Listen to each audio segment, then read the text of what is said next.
Hello అండి. మీరందరూ ఎలా ఉన్నారు? మేమైతే బాగున్నామండి. చాలా రోజుల నుంచి వీడియోస్ పెట్టట్లేదు. అసలేమైపోయారని చాలామంది అడుగుతున్నారు. సో, మా బడ్డీ గాడికి ఒక చిన్న సర్జరీ అయిందండి. మీరు కనుక మా రెగ్యులర్ ఫాలోవర్స్ అయితే మీకు బడ్డీ ఆల్రెడీ తెలిసుంటాడు. వాడు మా పెట్ అండి.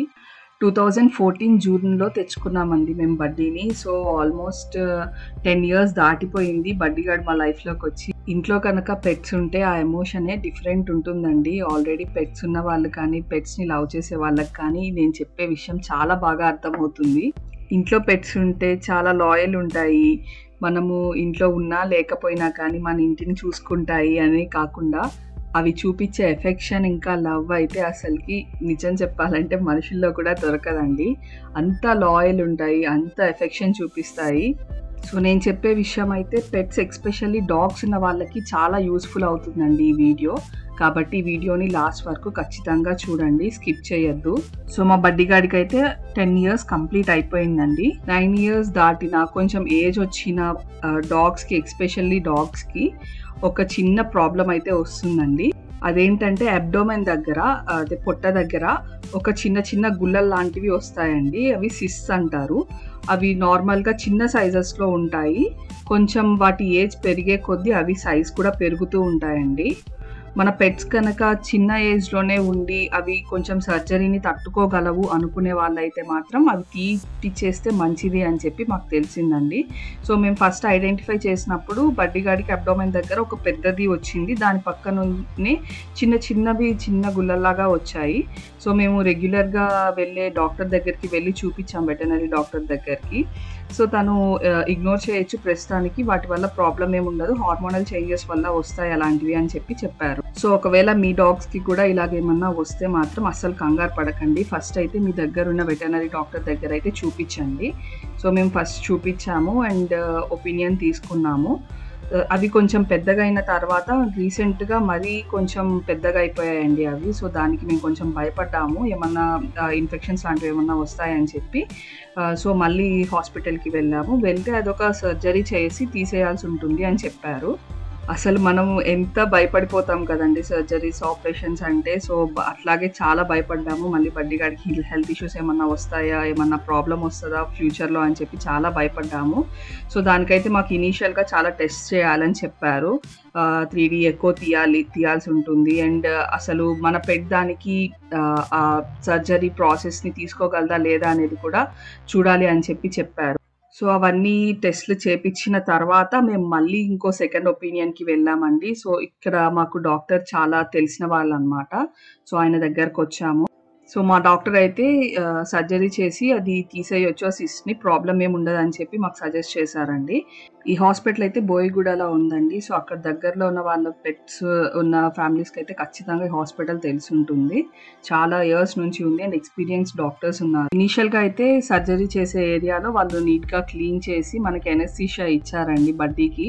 సో, చాలా భయపడిపోయాము. అనెస్థీషియా ఇచ్చేటప్పుడే కొంచెం ఇష్యూస్ వస్తాయని చెప్పి ముందుగానే కన్సెంట్ సైన్ చేయించుకున్నారు.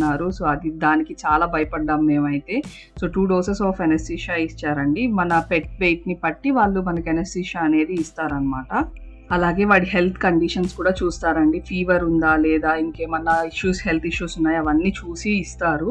ఇక్కడ స్టాఫ్ కూడా చాలా బాగా ట్రీట్ చేశారండి. చాలా నీట్‌గా కూడా చేశారు సర్జరీ అండ్ అదర్ ప్రొసీజర్స్ కూడా. మాకన్నీ నీట్‌గా ఎక్స్‌ప్లెయిన్ చేశారు. ఏవేవి చేస్తున్నారు? ఎంత టైం పడుతుంది? ఏం ఇంజెక్షన్స్ ఇచ్చారు? అవన్నీ కూడా మనకి నీట్‌గా ప్రిస్క్రిప్షన్‌లోనే ఇచ్చి చాలా ప్రాపర్‌గా చేశారు.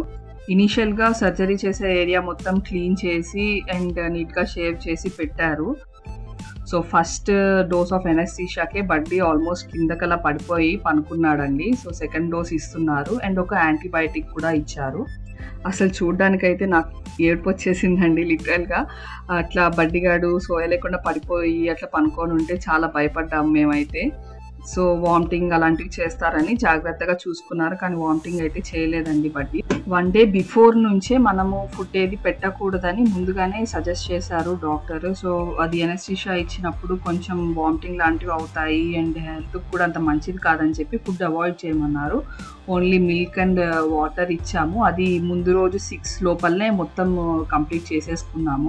బడ్డీ అయితే స్టార్టింగ్‌లో చాలా భయపడ్డాడండి. చాలా ఏడ్చాడు.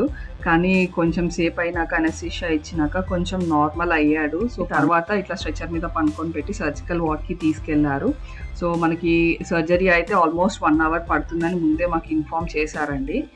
1 అవర్ అయిపోయింది, సక్సెస్ఫుల్గా సర్జరీ అయితే అయ్యింది. సో బడ్డీగాడు అయితే అస్సలు సోయలోనే లేడండి. ఆల్మోస్ట్ ఇంకా అసలు కళ్ళు తెరిచి చూస్తున్నాడు అంతే. కానీ ఆపరేషన్ అయితే జాగ్రత్తగా చేయించుకున్నాడు మొత్తానికి. అండ్ ఇది మనకి చాలా పెద్ద ప్రాసెస్ కూడా అండి. సర్జరీ అయిపోయిన తర్వాత చాలా జాగ్రత్తగా చూసుకోవాలి, మనం చాలా కేర్గా చూసుకోవాలి.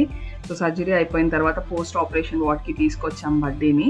ఇప్పుడు సర్జరీ అయిపోయిన ఏరియా అంతా మళ్ళీ స్క్రాచెస్ అలా చేసుకుంటారు కదండి, బడ్డీ బాగా గీరిపోవడం అట్లా చేస్తాడు. సో వాటి గురించి అని చెప్పి వాళ్ళు మనకి నీట్గా బ్యాండేడ్స్ అవన్నీ వేసి చాలా నీట్గా సెక్యూర్గా చేశారు. ఆ సర్జరీ అయిన కొంతసేపటి వరకు మాత్రం సెలైన్ కూడా పెట్టారండి. చాలా సక్సెస్ఫుల్గా మా బడ్డీగాడు అయితే మృత్యుంజయుడు అయిపోయాడు. అసలు చాలా హ్యాపీ ఫీల్ అయ్యాం మేమైతే అయిపోయిన తర్వాత. సో అదొక్కటే కాదండి, మనం ఇంటికి వెళ్ళినాక కూడా రెగ్యులర్గా 5 days వరకు అయితే ఎవ్రీడే డ్రెస్సింగ్ అయితే చేయించాలి. అండ్ వాళ్ళకి యాంటీబయాటిక్స్ కూడా ఇస్తారనమాట ఆ పెయిన్ అది తట్టుకోవడానికి. సో అది కూడా ఖచ్చితంగా తీసుకోవాలి. మేమైతే కార్లో ఇలా వెనకాల ఒక మ్యాట్ లాగా వేసి దాని మీద బెడ్షీట్ వేసి పనుకోబెట్టామండి. చాలా సేపు వరకు అయితే బడ్డీ కదలలేదు, చాలా భయపడిపోయాం మేమైతే. కొంచెం సేపు అయినాక వాడే లేచి గుర్తుపట్టి నా దగ్గరకు వచ్చి ఇలా పనుకున్నాడండి. ఒక డే మొత్తం అయితే నాతోనే ఉన్నాడు, నేను ఉంటేనే పనుకోవడం అలా చేశాడు. సో ఇనీషియల్గా కొంచెం ఆ ఎనెస్థీషియా మత్తు అదంతా తగ్గే వరకు కొంచెం జాగ్రత్తగా ఉండాలని చెప్పారు డాక్టర్ కూడా. పిల్లల్ని దగ్గరికి రానివ్వద్దు, తెలియదు కదా అవి కూడా ఎలా రియాక్ట్ అవుతాయో అని చెప్పారు. కానీ మా బడ్డీగాడు అయితే ఎటువంటి ప్రాబ్లం చేయలేదు మాకు. సర్జరీ అయితే సక్సెస్ఫుల్గా చేయించేసుకొని ఇంటికి వెళ్ళిపోయామండి. చాలా హ్యాపీ ఫీల్ అయ్యాము.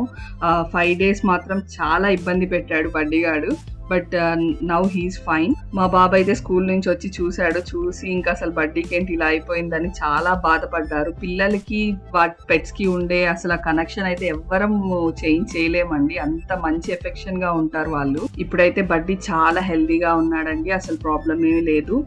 ఇంకా లాస్ట్ 10 days తర్వాత స్టిచెస్ తీయడానికి తీసుకెళ్ళాలి. సో అప్పుడు వీడియో కూడా నేను పోస్ట్ చేస్తాను ఖచ్చితంగా. మీరు కనుక మా సబ్స్క్రైబర్స్ అయితే ఈ వీడియోని మీ ఫ్రెండ్స్ అండ్ ఫ్యామిలీ ఎవరికైతే పెట్స్ ఉన్నాయో వాళ్ళకి షేర్ చేయండి, వాళ్ళకి ఖచ్చితంగా యూజ్ అవుతుంది. మీరు కనుక మా ఛానల్ ఫస్ట్ టైం చూస్తున్నట్లయితే ప్లీజ్ డూ సబ్స్క్రైబ్ అండి.